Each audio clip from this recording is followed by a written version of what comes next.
I can't find TikTok Shop. If you can't find TikTok Shop in your app, the most common reason is that it's not yet available in your region. TikTok Shop is still being rolled out across different countries, so if you're outside a supported location, the Shop tab won't appear.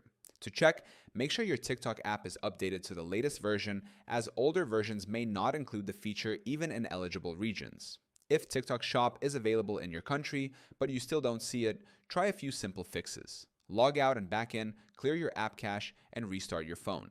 Then, go to your account settings and verify that your region and language match your current location. Sometimes, mismatched regional settings can hide the shop tab or limit certain commerce features. If you're trying to sell products, you'll need to create a TikTok seller account through the TikTok Seller Center. Once your account is verified, the shop option usually becomes available on your profile. For buyers, the tab typically appears in the app's bottom navigation bar next to the home and inbox icons. You can start using Helium 10 for free right now by clicking the link in our description. It gives you instant access to all the tools you need to scale your TikTok shop like a pro.